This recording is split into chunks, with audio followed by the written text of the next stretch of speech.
আসসালামু আলাইকুম বন্ধুরা, কেমন আছেন আপনারা? আশা করি সবাই ভালো আছেন। আলহামদুলিল্লাহ আমিও ভালো আছি। আবার একটি নতুন ভিডিও নিয়ে আপনাদের সঙ্গে চলে এসেছি মিজানুর রহমান আজারির ওয়াজ। আপনারা যারা যারা মিজানুর রহমান আজারির ওয়াজ শুনতে ভালোবাসেন তারা ফুল ভিডিওটি দেখতে থাকেন, আশা করি ভালো লাগবে। ইসলামের দৃষ্টিতে স্বপ্ন শুধু আমাদের চিন্তা ভাবনার প্রতিচ্ছবি নয়। এই পর্যায়ে আমরা জানবার চেষ্টা করব যে কোরআন সুন্নাহর আলোকে বিভিন্ন সিম্বল বা প্রতীক বা চিহ্নের দিকে খেয়াল রেখে স্বপ্নের ব্যাখ্যা করা। আমরা বলেছিলাম যে কিছু কিছু স্বপ্ন আছে খুব সফিস্টিকেটেড, সিম্বলিক বা আইকনিক, যেখানে কোনো ইঙ্গিত দেয়া হচ্ছে, ইঙ্গিত বহ, এবং যেটার ইন্টারপ্রিটেশন না করলে এটা দিয়ে আসলে কি বোঝানো হচ্ছে এটা বোঝা যায় না। সেক্ষেত্রে কোরআন সুন্নাহর আলোকে, স্কলারদের অভিজ্ঞতার আলোকে কিছু আইকন বা সিম্বল, এগুলোর মিনিং কি হতে পারে সে ব্যাপারে আমরা জানবার চেষ্টা করব। এক্ষেত্রে আমরা বলবো যে কেউ যদি স্বপ্নে রশি দেখে, স্বপ্নে যদি সে রশি দেখে তাহলে এটা গুড সাইন। এটা কেমন যেন আল্লাহর সাথে একটা প্রতিশ্রুতির সাথে সম্পৃক্ত, কারণ আল্লাহ তাআলা কোরআনে ইরশাদ করেছেন ওয়াতাসিমু বিহাবলিল্লাহি জামিআ। আরবিতে রশি আরবি হচ্ছে হাবল, মানে ওয়াতাসিমু বিহাবলিল্লাহি জামিআ, তোমরা আল্লাহর রজ্জু বা রশিকে আঁকড়ে ধরো।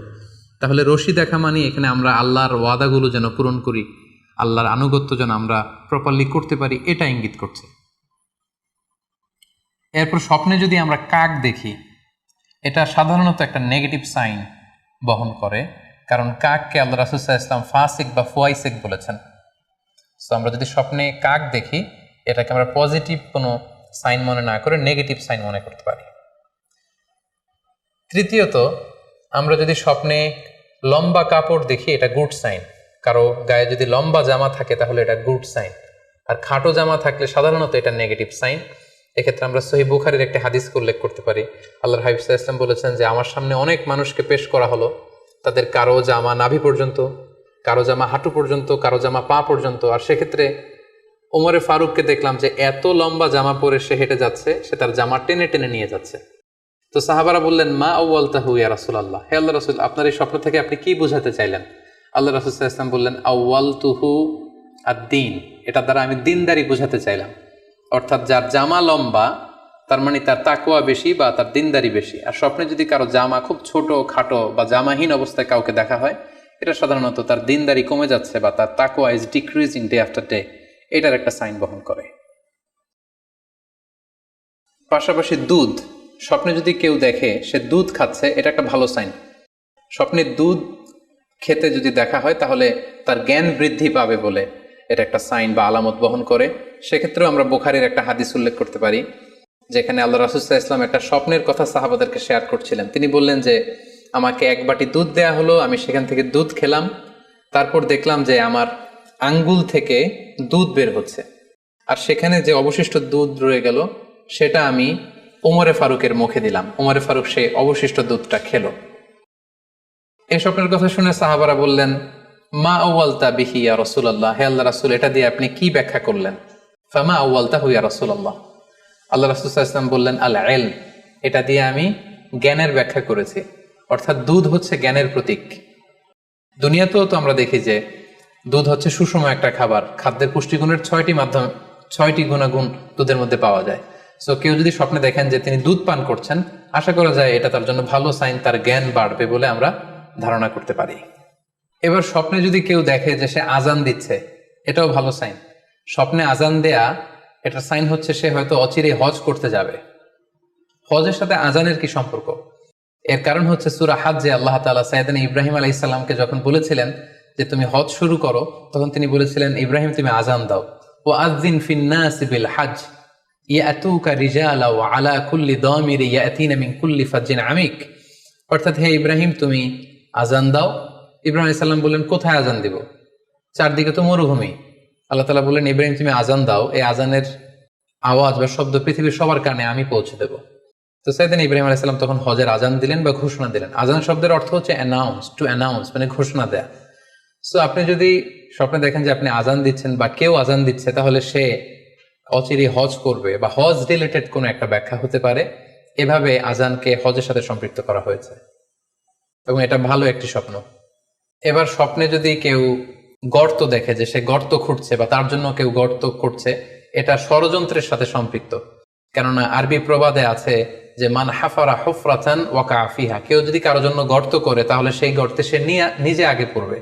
তাহলে গর্ত করা মানে অনেকটা কারো বিরুদ্ধে শত্রুতা করা বা ষড়যন্ত্র করার একটা চিহ্ন বহন করে। এবার স্বপ্নে যদি কেউ নৌকা দেখে বা শিপ দেখে, জাহাজ দেখে, যে সে জাহাজে আরোহণ করছে বা নৌকায় আরোহণ করছে, এটা তার জন্য একটা ভালো সাইন। সে কোনো বিপদ থেকে মুক্তি পাবে বলে ধারণা করা যেতে পারে। কারণ সূরা আনকাবুতের 15 নম্বর আয়াতে আল্লাহ বলছেন, ফাআনজাইনাহু ওয়া আসহাবাস সাফিনাতি ওয়া জাআলনাহা আয়াতাল লিল আলামিন। অর্থাৎ আমি নূহ আলাইহিস সালাম এবং তার সাথের ঈমানদার সবাইকে আমি এই নৌকায় উঠিয়েছি এবং মহাপ্লাবন থেকে তাদেরকে আমি বাঁচিয়েছি। আর এই মহাপ্লাবনকে আমি গোটা বিশ্বের জন্য একটা নিদর্শন করে রেখেছি। সো নৌকায় ওঠা বা জাহাজে ওঠা, কোনো শিপে বা লঞ্চে ওঠা, এটা আপনি বিপদ থেকে মুক্তি পাবেন, and you are in the safe zone, এই ধরনের একটা ইঙ্গিত বহন করে। ইমাম মুহাম্মদ ইবনে সিরিনের কাছে এক লোক এসে বলল যে, ইমাম, রাআইতু কাআন্নী আহরুসু আরদান লা তুমবিত। হে ইমাম, আমি স্বপ্নে দেখেছি যে আমি একটি শস্য ক্ষেত্র চাষ করছি কিন্তু কোনো ফসল হচ্ছে না, এটার মানে কি? তিনি ব্যাখ্যা করে দিলেন, আনতা তা'জিলু আন ইমরাতিক, অচিরেই হয়তো তোমার স্ত্রীর সাথে তোমার সেপারেশন হয়ে যেতে পারে। কারণ কোরআনে স্ত্রীকে শস্য ক্ষেত্রের সাথে তুলনা করা হয়েছে মেটাফরিক্যালি। সূরা বাকারার 223 নম্বর আয়াতে আল্লাহ বলছেন, নিসাউকুম হারসুল লাকুম ফাআতু হারসাকুম আন্না শি'তুম। অর্থাৎ তোমাদের স্ত্রীরা হচ্ছে তোমাদের শস্য ক্ষেতের মতো, তোমরা যেভাবে খুশি এই শস্য ক্ষেত্রটাকে সুন্দরভাবে চাষাবাদ করতে পারো। তাহলে শস্য ক্ষেতের সাথে বা ক্রপ ল্যান্ডস এর সাথে আপনার স্ত্রীর সাথে সম্পর্ক হওয়া বা সেপারেশন হওয়া, এইভাবে ইঙ্গিত নেওয়া যেতে পারে। সবশেষে একটি ঘটনা উল্লেখ করার মধ্য দিয়ে আমরা এই সিম্বলিক বা আইকনিক ব্যাপারটা শেষ করতে চাই। সেটি হচ্ছে, ব্যক্তির ভিন্নতার কারণে কিন্তু স্বপ্নের ব্যাখ্যাও ভিন্নতা হতে পারে। ব্যক্তি ভিন্নতার কারণে স্বপ্নের ব্যাখ্যাও ভিন্ন হবে। একই স্বপ্ন দুইজন লোক দেখলো, দুইজনের স্বপ্নের ব্যাখ্যা কিন্তু দুরকম হতে পারে। সেক্ষেত্রে আমরা মুহাম্মদ ইবনে সিরিনের একটা ঘটনা উল্লেখ করতে পারি। মুহাম্মদ ইবনে সিরিনের কাছে এক লোক এসে বলল যে, আমি স্বপ্নে দেখেছি আমি আজান দিচ্ছি, এটার ব্যাখ্যা কি? উনি বললেন, তুমি হজ করতে যাবে। তার কিছুদিন পরে আরেক লোক এসে একই স্বপ্ন দেখলো, তিনি বললেন যে, আমি স্বপ্নে দেখেছি যে আমি আজান দিচ্ছি। তো তিনি বললেন, চুরিতে তোমার হাত কাটা যাবে। তো ওনার ছাত্ররা দুইজন লোকের কাছে দুই ধরনের উত্তর দেওয়ার কারণে অবাক হয়ে জিজ্ঞেস করলেন যে, হে ইমাম, একই স্বপ্ন দুইজন দেখলো কিন্তু আপনি এক একজনকে এক এক উত্তর কেন দিলেন? তো তিনি বললেন যে, এই দুইজনকে আমি চিনি এবং তাদের ব্যক্তিগত জীবন সম্পর্কে আমি জানি। সো তাদের জীবন আচরণ, তাদের ব্যক্তিত্বের কারণে আমি দুই ধরনের ব্যাখ্যা করেছি। ভিডিওটি ভালো লাগলে একটি লাইক, কমেন্ট ও শেয়ার করে পাশে থাকবেন বন্ধুরা। যারা যারা শেষ পর্যন্ত ভিডিওটি দেখেছেন তাদের জন্য অনেক অনেক ভালোবাসা থাকলো বন্ধুরা। আর নতুন নতুন ভিডিও পেতে চ্যানেলটিকে সাবস্ক্রাইব করে পাশে থাকবেন বন্ধুরা। ভালো থাকবেন, ধন্যবাদ।